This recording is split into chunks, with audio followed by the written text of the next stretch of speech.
মেয়েদের শরীর ও মন নিয়ে গবেষণা।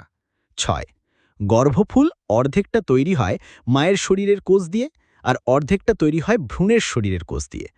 তখন ওই ভ্রূণটা মায়ের শরীর থেকে সমস্ত নিউট্রিশন নিয়ে নিতে চায়, আর মা নিজেকে বাঁচাতে চাইছে।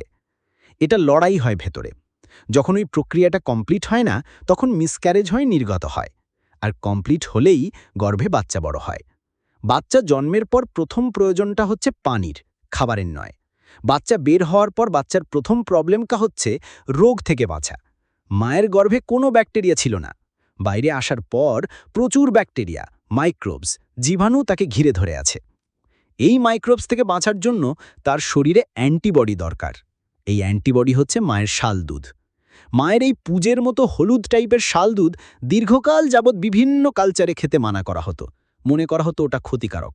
আসলে ওটাই একমাত্র ইম্পর্ট্যান্ট বাচ্চাদের অ্যান্টি ইমিউনিটি গ্রো করার জন্যে। এটা না খাইয়ে যদি আপনি অন্য পানি বা দুধ খাওয়ান, তাহলে বাচ্চাটার পয়জনিং হবে। তার শরীরে যতটুকু পানি, যতটুকু খাবার এবং অ্যান্টিবডি দরকার, সবকিছু পরিমাণ মতো মায়ের দুধে থাকে। দুধের মধ্যে যে পানিটা আছে, ওটাতেও একটা পারফেক্ট ব্যালেন্সে আছে। আর মানুষের দুধে প্রচুর অলিগোস্যাকারাইডস থাকে, যা অন্যান্য প্রাণীদের থাকে না। সুনাগরিক.net